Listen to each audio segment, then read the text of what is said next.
Le damos las gracias por acompañarnos esta tarde y hablar de un libro que nos costó un poquito de trabajo, y no porque fuera un tema difícil, sino porque teníamos que buscar exactamente cuáles de todas las batallas que nosotros referimos deberíamos nosotros platicarles a ustedes. Nuevamente las gracias y paso para que lo salude el micrófono al doctor Salmerón. Gracias, buenas tardes. Este libro que presentamos ahora es como una deuda que teníamos mi compadre Raúl y su servidor con nuestra pasión por esas cosas que en realidad son feas, sucias, grises, llenas de ratas, de piojos, de cucarachas, de sangre, de muerte, de dolor, de sufrimiento, que son los campos de batalla. Lo digo otra vez, es una deuda que teníamos Raúl y yo con los campos de batalla, en los que afortunadamente nunca tuvimos que estar y esperamos nunca estar, ¿sí? Pero que nos convocaban desde hace más de 30 años que nos conocemos, 30 años y 2 meses más o menos, a eternas discusiones y pláticas en torno a los libros que cuentan batallas navales como las que cuenta Salgari en sus grandes novelas de aventuras, batallas terrestres como las que cuenta Alejandro Dumas en sus grandes novelas de aventuras, batallas ficticias, batallas reales, batallas contadas por el general en jefe que rara vez se ensucia las botas, batallas contadas por el soldado que lo único que entendió de lo que estaba pasando es que tenía mucho miedo y que tenía que echar bala. Y en esa deuda que teníamos con contar las batallas, nos está saliendo este libro. Contar batallas, contar el momento en el que dos grupos de seres humanos, casi siempre varones, se enfrentan entre sí a muerte. Es decir, enfrentan todo lo que tienen. Y en la que aparecen lo peor, pero también lo mejor de la especie humana. Y en la que también, además del sonoro rugir del cañón y del agudo toque de cornetas, del redoblar de los tambores, de los uniformes harapientos o dorados, aparece, como les decía, las ratas, los piojos, la muerte, en fin, la muerte, ¿no? Entonces, nos acercamos a la historia de México a través de 10 momentos. A veces un momento que dura 2 años, a veces un momento que dura unas horas. Horas en las cuales aparece esto que estamos diciendo, compadre. Sí, qué bueno que Pedro lo mencionó pintó cómo es la guerra, porque nosotros queremos que quede muy claro, no hacemos apología de la guerra, es algo terrible, pero de lo terrible se pueden sacar ciertas cosas muy positivas también. En estas 10 batallas, muchas de ellas definieron mucho lo que somos nosotros actualmente. Muchas de las cosas de las que disfrutamos se liberaron, se conquistaron en esas batallas. Hay una batalla en especial, no vamos a decir cuáles son para que no vender el libro, para que ustedes vean por qué elegimos esas batallas, las lean y digan, con razón está incluida esta. ¿Por qué no está la batalla fulana de tal ahí en mi tierra, que somos muy orgullosos de que se hubiera librado ahí? Ahí se van a dar cuenta por qué sí, por qué no. ¿Y cuál es la trascendencia de estas batallas? Hay una batalla muy específica, por ejemplo, que no solamente es importante para nosotros los mexicanos. Hay una batalla que se vivió en todo nuestro continente, en nuestro mundo latinoamericano, y que se vivió como propia. Y fue muy importante y trascendente, y es la fecha que se sigue celebrando fuera de nuestras fronteras. Gracias a esa batalla, nuestra colectividad latinoamericana adquirió cierta identidad, orgullo latinoamericano. Fue uno de los pilares que empezaron a forjar ese deseo de reconocernos como una entidad distinta de otros países, de otros grupos, de otras partes y otros continentes, y que nos empezaron a identificar como pueblos hermanos.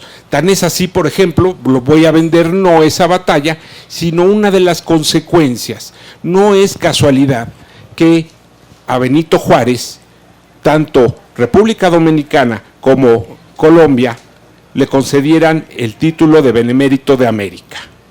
Por algo habrá sido, algo habrán hecho los mexicanos en un momento muy importante y trascendente de su historia, que trasciende y que es adoptado incluso por otros países, otras identidades. ¿Saben quién, por ejemplo, celebró esa batalla muchísimo? Es más, fueron los primeros que la celebraron oficialmente, fueron los chilenos. En Copiapó, un pueblito minero de Chile, al enterarse del resultado de esa batalla, se sintieron tan emocionados y tan identificados con la causa mexicana, que estos mineros se comprometieron a donar una parte de su sueldo, y yo supongo que en aquella época, en aquel país, en aquellos momentos, el sueldo les alcanzaba o no les alcanzaba ni para comer, y donaron una cierta cantidad de su sueldo y se comprometieron a hacerlo para ver cómo se lo hacían llegar a los mexicanos, porque eso que habían hecho los mexicanos también era triunfo suyo. Tan es así que se cumplió el año pasado 50 años de la visita de Salvador Allende a México, y una de sus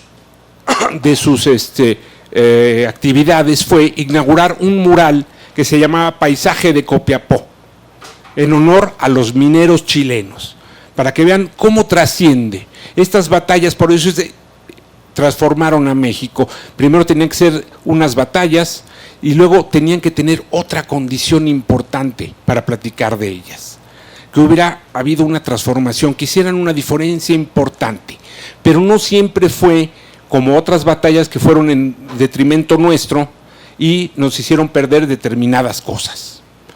Otras, como esta que les estoy diciendo, y espero que sepan cuál es, estoy seguro que sí. ¿De cuál hablamos? Otras batallas, ya se me fue el avión, compadre. Eso es, bueno, no sé, ustedes verán, pero para que vean esa trascendencia y cómo unificó a la gente, cómo hizo que nos sintiéramos algo importante. Otras que nos dieron un país independiente, por ejemplo, no sé cuál habrá sido, pero todas estas, yo creo que sí es importante que las conozcamos, pero no a nivel estampita, porque todas estas batallas seguramente cuando estamos en la primaria y la secundaria nos dejaron una tarea que nos van a traer una estampa, una monografía de esta situación, de una fecha determinada, y van a hacer ustedes un dibujito y nos lo van a exponer, pero no pasamos de ahí. Y nos quedamos con la idea de que un grupo de mexicanos muy heroicos y muy valientes obtuvieron esta victoria o sufrieron esta derrota. Y tuvo estas consecuencias, pero no pasamos más allá de. Y no sabemos cómo se construyó realmente.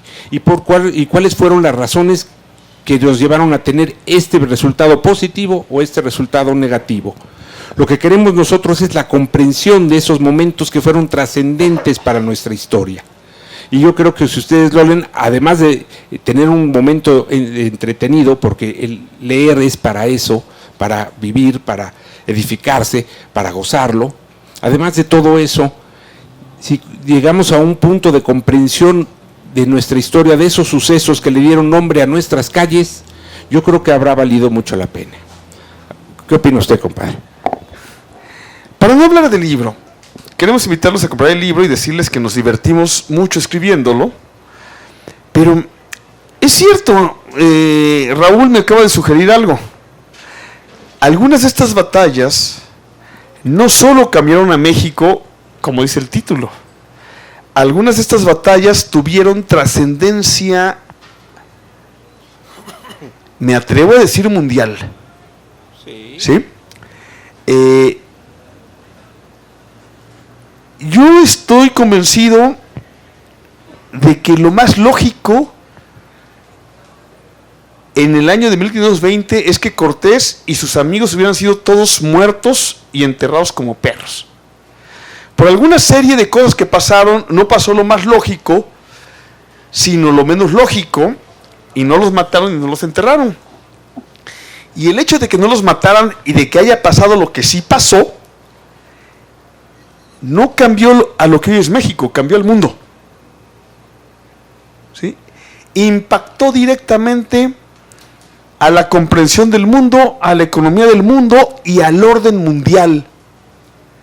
Y lo impactó hasta la fecha, diría don Edmundo Gorman, que en paz descanse. La culpa de que el Chino Huerta haya fallado el penalti el miércoles pasado la tiene Cristóbal Colón al haber llegado a América, ¿no?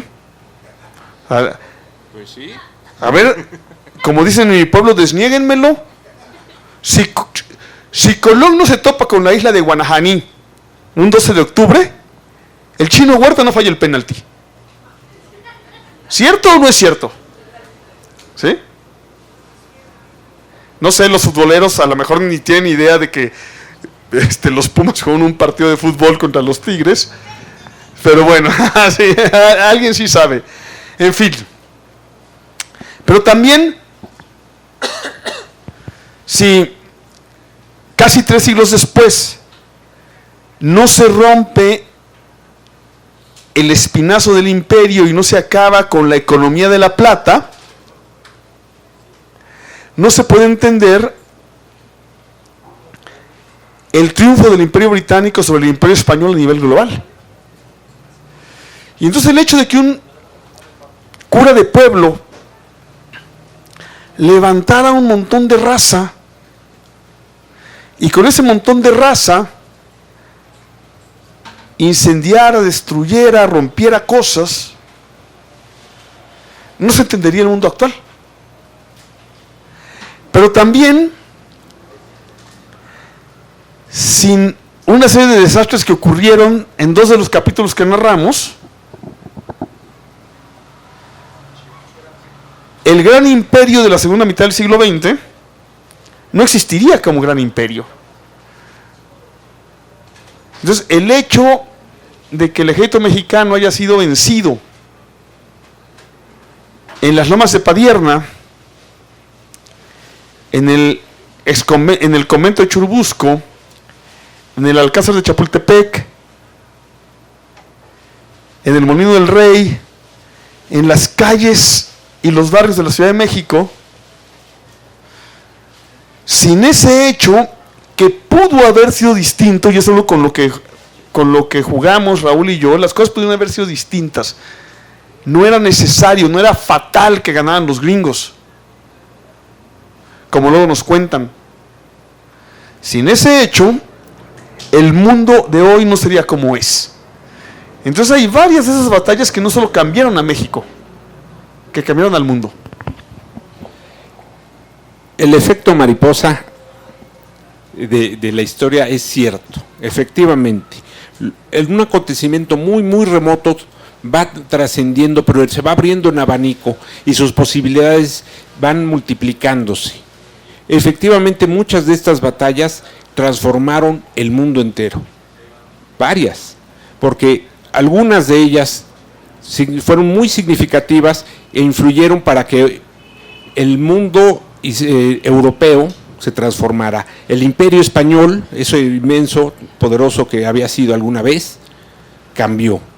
La geopolítica cambió también, pero también las identidades. En una batalla que no les voy a decir dónde está, pero cuál de ellas fue, pero tiene que ver con 2 fuertes importantes y que está afuera de la ciudad de Puebla. Esa misma batalla, por ejemplo, fue una sacudida enorme, comenzando por América y también en Francia. La opinión pública francesa se vio conmovida realmente por lo que había ocurrido.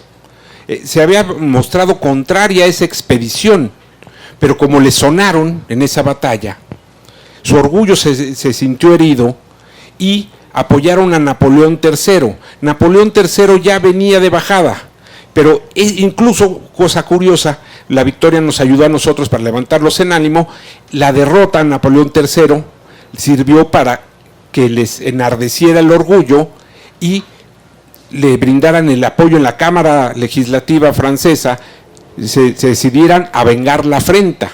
Vean cómo todos ese tipo de cosas tienen consecuencias muy grandes. Y les decía, por ejemplo, tan grandes, que a principios del siglo XX, esa misma batalla cambió su forma de ser, para que vean que no nada más es sangre, no nada más es sufrimiento y cosas terribles en la guerra. La guerra puede transformarse también. Y esa se transformó y se convirtió en motivo de orgullo para una colectividad importante. ¿Se han preguntado ustedes por qué se celebra el 5 de mayo con mayor entusiasmo en Estados Unidos que en el propio México? Tiene que ver mucho con eso. Y les voy a dar otro tip, no me acuerdo si lo mencionamos en el libro, seguramente que sí, que la primera celebración que se hizo fuera de nuestras fronteras no la hicieron mexicanos radicados en Estados Unidos. La iniciativa fue de otros chilenos, que les llegó un periódico, se enteraron y se sintieron ellos también, igual que sus paisanos que estaban en Copiapó, se sintieron tan entusiasmados que organizaron un festejo por el 5 de mayo y cantaron canciones de su tierra, brindaron copiosamente y a partir de ese momento se empezaron a a crearse juntas patrióticas por todo Estados Unidos y no necesariamente estaban integradas por mexicanos. Eran muchos latinoamericanos que sabían que era también de ellos. Y entonces, si de veras el haber padecido estos sufrimientos, estos estragos, esta sangre, ese dolor, esas tragedias familiares, sirvieron para que 200 o 150, 200 años después, la gente siga recordándolo orgullosamente, creo que vale mucho la pena. Y fue tan influyente que, fíjense nada más cómo son las cosas, el Congreso de Estados Unidos emitió una resolución para excitar a las autoridades de Estados Unidos, eso fue en la época de Bush, para que se celebrara el 5 de mayo, porque era una muestra del derecho que tienen todos los pueblos a repeler una agresión extranjera, ajena a ellos. Y se comenzó a celebrar, incluso se invitaba el 5 de mayo se celebraba en la Casa Blanca, lo dejó de hacer este muchacho que se llama Bush, no, Trump. Pero se estaba haciendo, para que vean la trascendencia. Y en esa época fue un impulso importante al movimiento chicano. La fiesta se transformó porque empezó siendo desfiles, discursos cívicos, y después se transformó en fiestas. Eso no lo estamos hablando aquí, pero para que vean ustedes la importancia, no nos hubiera dado el espacio, pero para que vean ustedes por qué nos decidimos hablar de estas cosas. Bueno, para hablar de lo que no está en el libro, hay una batalla que estuvimos a punto de meterla, pero que la dejamos fuera, solo para cambiarla a una serie de batallas que ocurrieron 7 meses después. Esta batalla que quedó fuera cumple con todas las reglas de la batalla, tal como definimos batalla. Porque una de las cosas que hacemos al principio del libro, compañeros, es explicarles qué es una guerra, qué es una batalla, qué es una escaramuza, qué es una campaña, para que entiendan estas palabrotas, ¿no? ¿Qué significa exactamente táctica? ¿Qué significa estrategia? ¿Qué es guerra? ¿Qué es batalla? ¿No? En fin, es decir, quisimos escribir para que nos entendieran todos, no nada más los que han leído cosas técnicas sobre estos temas, ¿no? Entonces, bueno, una de estas batallas que cumple todos los requisitos para hacer una batalla y que perfectamente pudo haber quedado, pero elegimos moverla y poner otra, que en realidad es menos batalla que esta, me permite contar algo. Me permite decir, no entiendo a los historiadores que cuentan esta batalla sin contarnos cómo el general en jefe del ejército mexicano condujo, llevó o ordenó que llevaran y le hicieron caso. Lo más curioso es que le hayan hecho caso 20,000 individuos a caminar literalmente, a pincel, 240 kilómetros, incluso bajo nevadas, bajo heladas, bajo nevadas, 2 o 3 nevadas, en uno de los inviernos más crudos que registra nuestra historia, para después de 30 días de caminar, llegar y librar la batalla. Y cuando hablan de las batallas nos cuentan los puros chingadazos.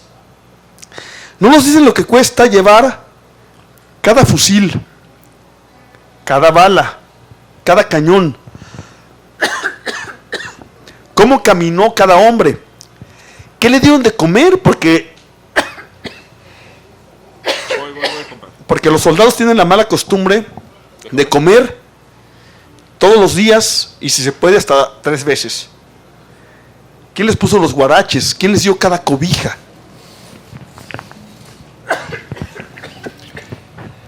Y ahorita lo va a retomar Pedro cuando pueda, pero una cosa muy importante de las que concluimos nosotros es que la batalla, voy a adelantar un poquito, spoilerear un poquito lo que quisimos nosotros hacer, es la gente confunde mucho lo que es una batalla. Decimos batallé mucho hasta para ponerme los zapatos, ¿no? Entonces todos creemos que todos son batallas, que todo encuentro armado es una batalla. No, primero habría que comprender, como decía Pedro, qué es una guerra. Después, decir cómo se planea, se organiza una guerra. ¿Qué requisitos se necesitan para que sea guerra? ¿Qué requisitos se necesitan para que esto que estamos nosotros haciendo, moviéndonos, que se considere estrategia y no logística, que son cosas distintas?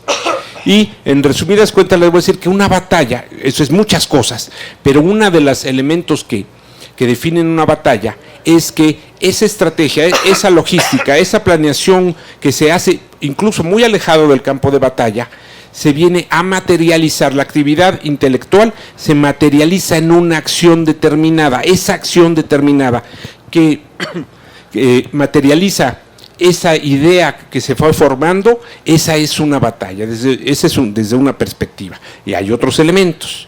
Y al comprender qué es realmente una guerra, nos sirve también para darnos cuenta que a pesar de incluso muchas gentes, hay algún historiador ahí muy derrotista que dice que cómo es que se celebran, sí ganaron esa batalla en Puebla, pero perdieron la guerra.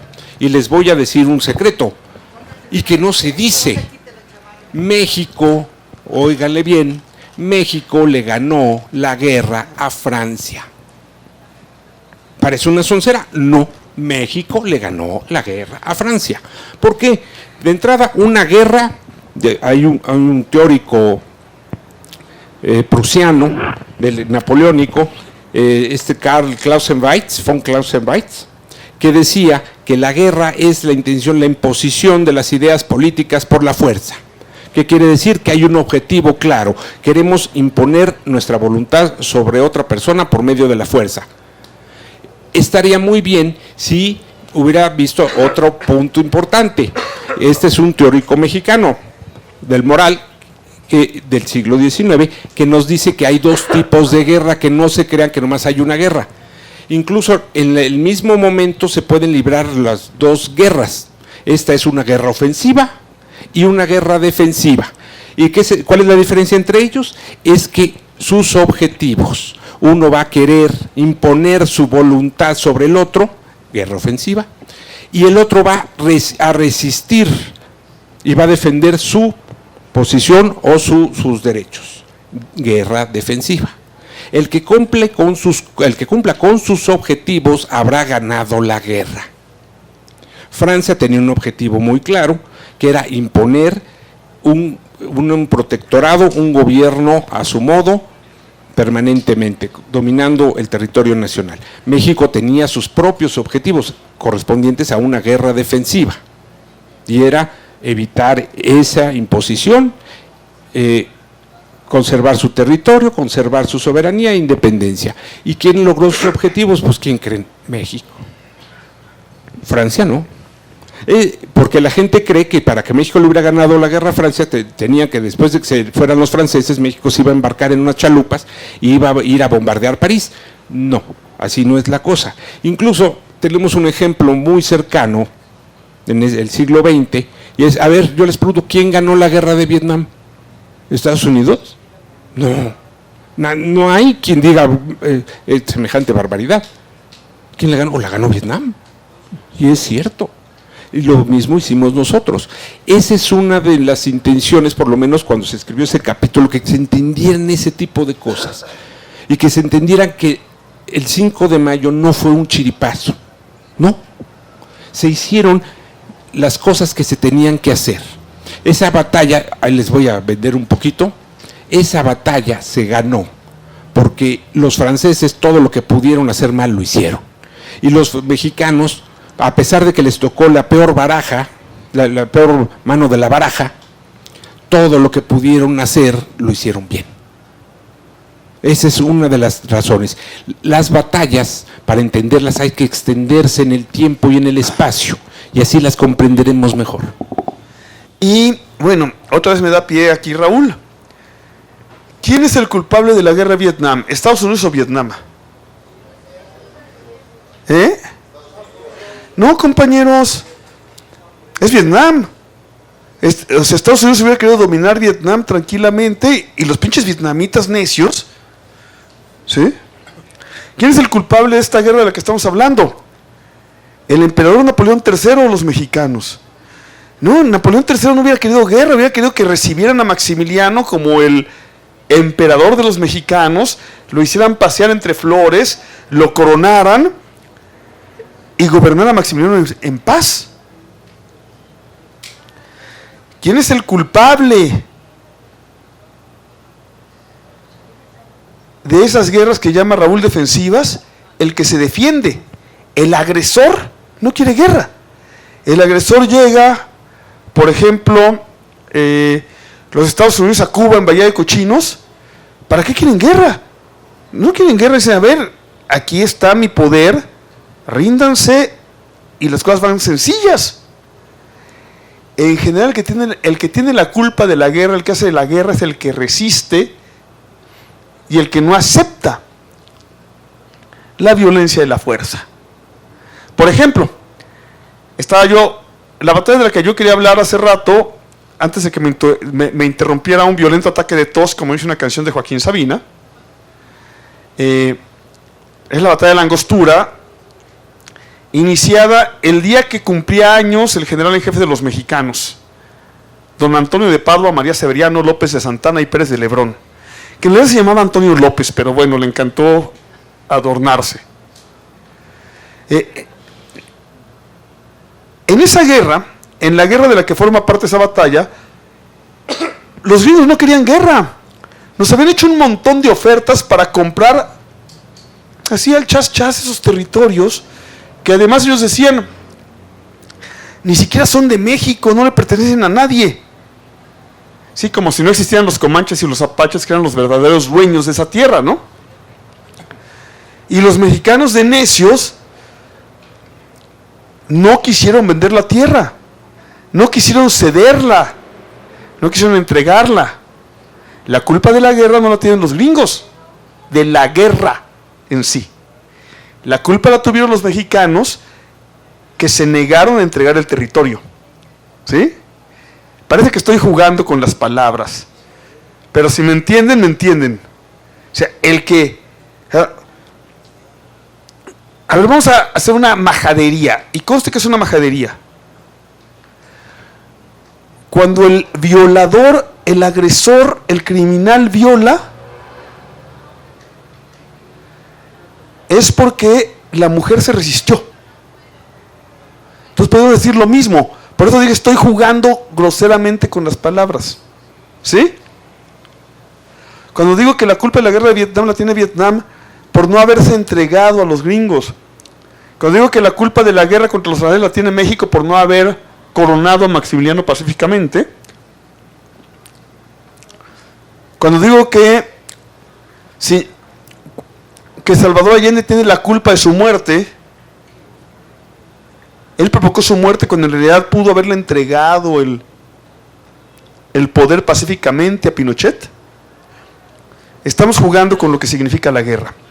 Y les pasamos el micrófono, ¿no? Porque se nos va a acabar el tiempo y abrimos una ronda de preguntas, sí.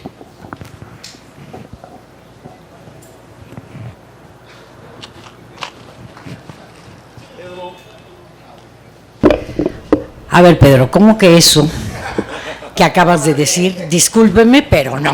Claro que no, es una provocación para entender la violencia inaceptable de la guerra. Okay, pero no es cierto tampoco, porque ¿y la economía de guerra?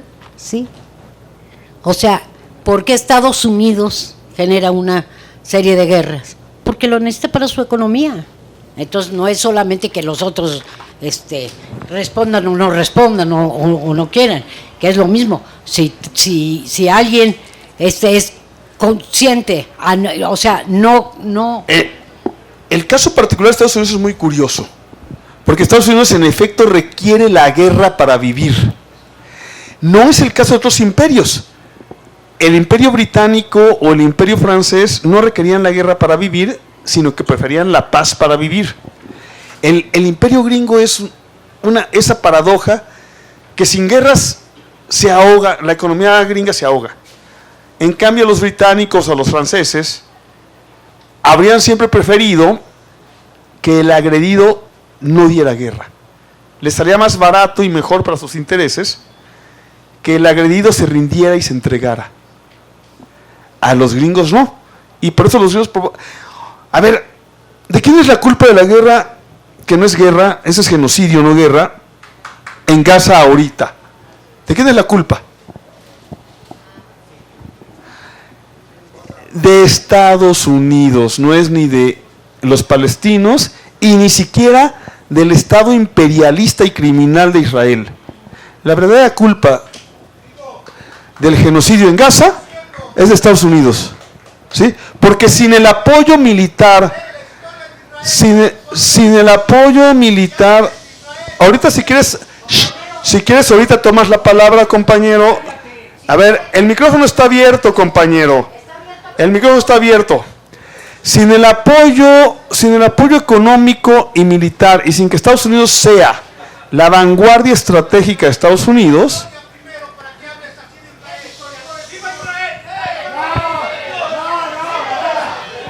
tenías el micrófono abierto, provocador. Preferiste gritar. Bien, tocayo. Primero, muchas gracias por la presentación. Esta pregunta es para el maestro González.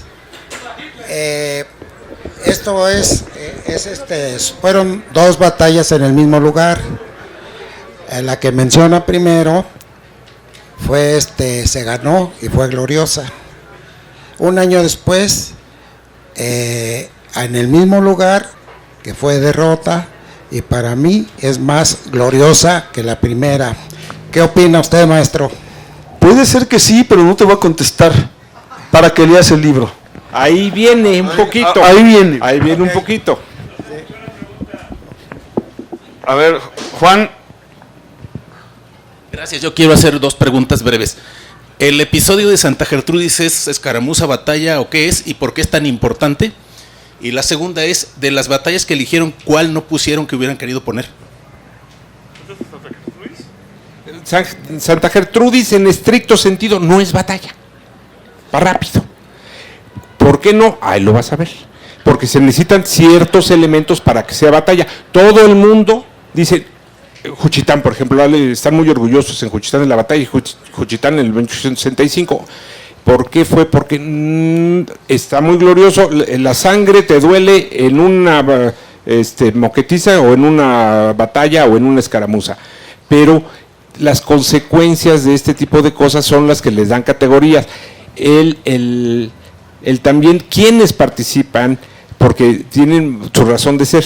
Entonces, Santa Gertrudis, incluso realmente trascendencia no le encuentro gran.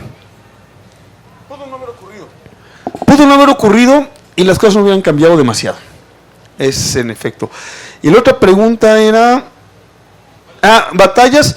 Por ejemplo, la última batalla como tal de la historia de México y estuve tentado a meterla, y aquí platicando con mi compadre, finalmente la dejamos fuera, que es la de Ocotlán en 1924, hace casi 100 años, que es la última batalla que se ha librado en México. Y además es quizá la más brillante batalla de Álvaro Obregón, pero quedó fuera, ¿no? El criterio por el que las elegimos, más o menos arbitrario, lo explicamos un poco al principio del libro, ¿no? Pero sí, Santa Gertrudis no es batalla, y además, en efecto, si no hubiera ocurrido Santa Gertrudis, no hubieran cambiado mucho las cosas. En cambio, las que contamos sí son cosas que cambian la historia. ¿Alguien más? Compañero.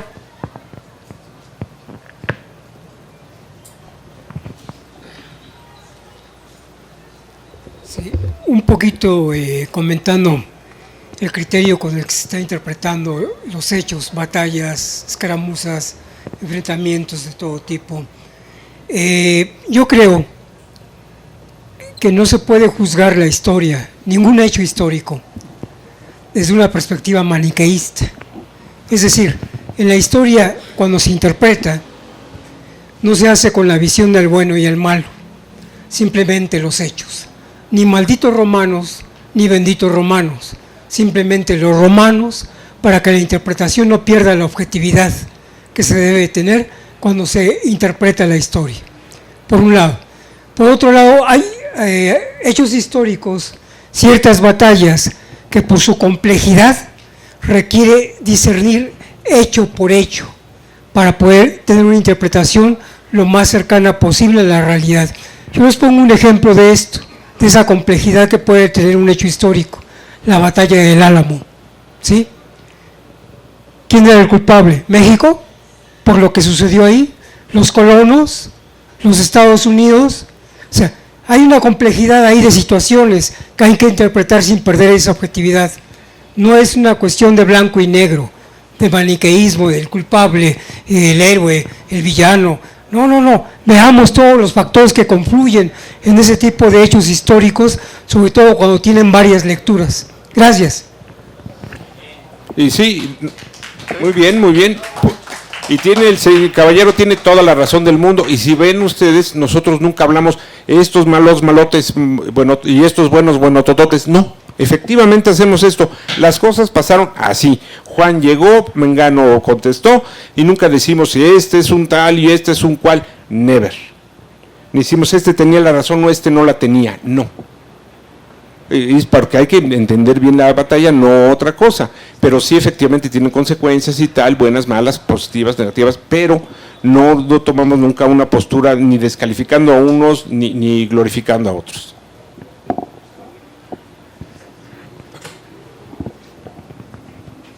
Compañero, tú eres de los mejores historiadores del país. No me importa el comentario que hayas hecho después sobre esto, pero eres de los mejores historiadores del país. Y yo te quiero preguntar, el sitio de Guajuapan, que cambió sin duda el destino de la Nueva España, de lo que sería México, ¿es una batalla para ustedes? ¿Qué es? El sitio de Guajuapan, que fue el más largo de la independencia, que tengo entendido.